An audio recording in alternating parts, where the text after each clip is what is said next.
In the world of competitive FPS games like Valorant, having sharp aim is like holding a key to victory. Many of us in the pursuit of improving our aim fall prey to common myths that instead of helping, end up holding us back.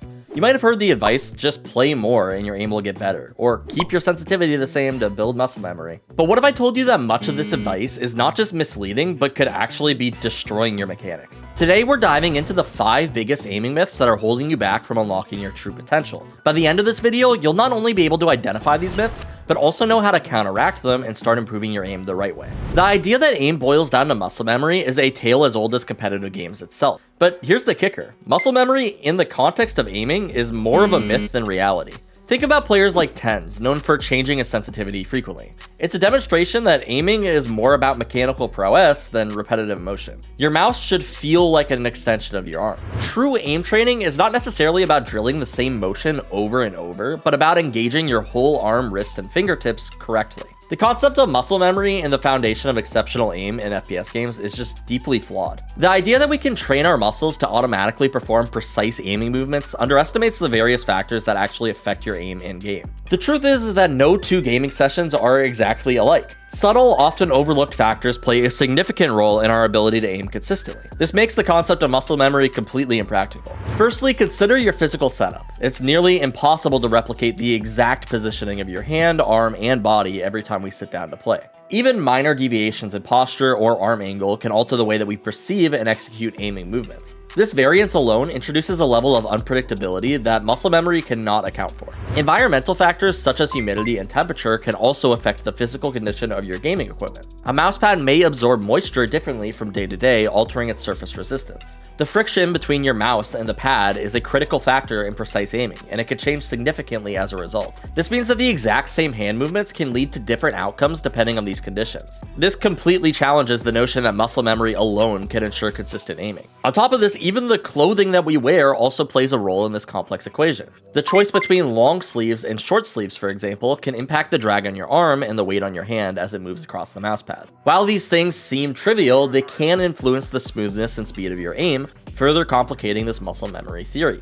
All these factors underscore a crucial point. Aiming in FPS games is a dynamic skill that relies on your ability to adapt and respond to changing conditions, both in-game and in your physical environment. It's not just merely the result of ingraining a specific set of movements into your muscle memory. True proficiency will come from developing strong fundamentals in aiming that utilize all of the muscle groups in your arm, that being your arm, your wrist, and your fingertips. By recognizing and adapting to this, players can develop a more nuanced and effective approach in aim training. Keep in mind, if you're really looking to climb, by far the most important thing for you to master is the fundamentals. This goes far beyond things like crosshair placement and counter strafing. It also includes things that you probably don't even realize you're doing wrong, like peeking, spacing with teammates, or even just choosing where to stand. The players who are consistently able to drop 30 in their matches are masters of all of these things, and you could be too now with our Aim God Masterclass that is expertly designed to teach you all of the fundamentals that you need to know in just one course. Our goal is to have this course teach you everything that you need to know, which is exactly why we are constantly updating it as users submit feedback. The game is always developing, and that's why our website is too.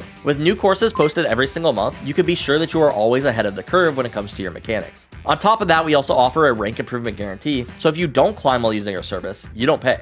Check it out using the link in the description below for a discount. But other than that, let's get into the second myth. While comfort is key in many aspects of life, when it comes to aiming, sticking too closely to what is comfortable can lead to stagnation. Initially, simplicity will work best. There's no need to obsess over gear or posture if you haven't even played a ranked match. However, as you progress, you must delve into the mechanics that will elevate your performance. Consider your grip style. A palm grip may feel natural, and that's what I used for a while, but it limits your fingertips involvement in aiming. By adjusting your grip to involve your fingertips, you can gain much more control and precision. Other things like your posture also impact your focus in the game, and they can play significant roles in reaction times and overall mechanics. Think of the players who lean in really close to their monitors. They're not just doing that for fun or because it feels natural. They're doing this because it gets them dialed in. They can react faster because they are far more focused on the game. Sensitivity, too, is not just personal preference. There's often a sweet spot for sensitivity shared among top players in the game. Sure, within that range, you'll find things that work better for you, but you'll also want to increase it or decrease it to kind of train different aspects of your aim. For example, a higher sensitivity is going to use a lot more of your fingertips, whereas a lower sensitivity is going to use a lot more of your arm. As we mentioned in the last myth, it's not necessarily about training your muscle memory on one sensitivity forever. It's kind of about building up the muscles in these different groups. And if you feel like your fingertip aiming kind of slacks, maybe it's time for you to raise your sensitivity. Or if you feel like you're only using your fingertips and wrists, maybe it's time to lower your sensitivity and use your arms just a little bit more to train the skill. Moving on to myth 3, it is a comforting thought that time alone will refine your aim to perfection. Yet, if practice alone were the key, anyone with enough hours logged would be radiant. The truth is, improvement comes from focused, deliberate practice. That's why you can find numerous players hard stuck in platinum with thousands of hours on the game. I'm sorry if this feels kind of personal to some of you viewers. It's not just enough to play the game, you have to be productive with your playtime as well. In a game like Valorant, where actual gunfights aren't frequent, relying solely on in-game experience means missing out on countless opportunities to refine your aim.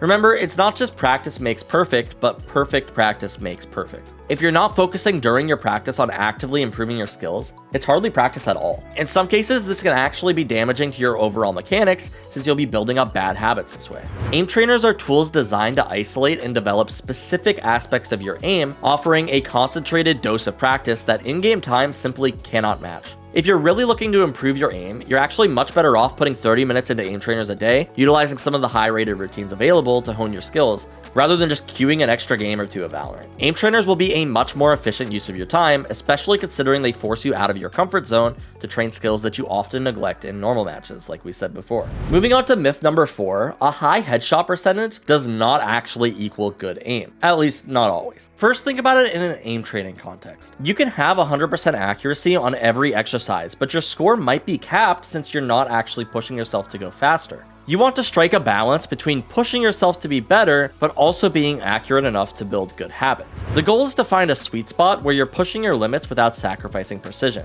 In Valorant, this might mean opting for body shots in situations where they're more practical than headshots, such as if the target is low health, far away, or simply moving too fast to land a clean headshot. Depending on the gun, body shots can do a significant amount of damage, and definitely shouldn't be underutilized. It's also a lot easier to just spray a player down in many situations, and only going for headshots could actually hold you back if you're hyper fixating on it. A good sign of this might be if your headshot percentage is decently high, but your KDA is really low. I've seen players with 1/3 of my headshot percentage fragging out way harder than me, and part of the reason is because they're just not overthinking it. Sometimes the game really is as simple as see, stop, shoot.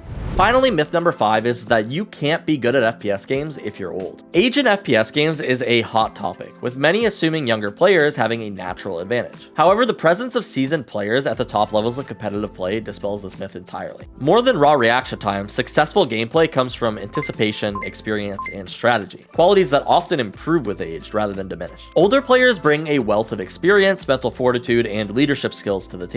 While youth may offer slight mechanical advantages, the depth of knowledge and strategic insight gained over years of play can more than compensate. Esports may seem dominated by the young, but as the scene matures, many veteran players continue to challenge this assumption. Another thing to consider with this argument as well is that younger players also have more time on their hands to commit to something like professional gaming. If you're 30 years old and you have a family or your personal health to take care of, the thought of pursuing a career in professional gaming isn't really an option for a lot of people. At this point, you have to start thinking about your future realistically, and maybe at that point, going pro isn't the best way to secure themselves a healthy retirement. When you're young though, you're capable of taking many more risks, so it's only natural that the league would be dominated by younger players. Of course, that could change eventually, but this is only to say that there are very few actual physical aspects holding back older gamers from succeeding even in FPS games. You could take, for example, players like Faker in League of Legends or Simple in CSGO. At 27 and 26 years old respectively, these players are starting to get into the later ages of professional gaming, and while they're not pushing 40 or anything, this does contest the idea that age is actually impacting these players' skill, since they're both considered the undisputed GOATs in their game. With professional gaming only existing for a few decades, I wouldn't be surprised if in 20-30 years from now you start seeing a lot of 35-year-old professional gamers. Well, maybe not a lot, but you would definitely see more. Alright though guys, before we wrap this up, let's tell you a little bit more about SkillCapped. So we offer a 5-division rank up guarantee, and we think that's a pretty crazy thing to offer. It's like a gym membership guaranteeing that you'll get ripped. Your local gym would go bust if they offered you that. Not us though. We have offered this for years because our service really does work. It works so well, in fact, that we're able to produce by far the largest catalog of premium Valorant guides on the internet. We add new courses every month with over 1,000 guides curated into over 50 courses. No one can compare. We also have a direct line of communication with subscribers on our Discord so that you can get connected immediately to some of the best players in the game who will respond to all of your questions asked. Sign up today for as little as $6.99 a month using the discount code in the description below if you're serious about improving. So that's going to be all for this one today. Thank you so much for watching, and we will catch you in the next one.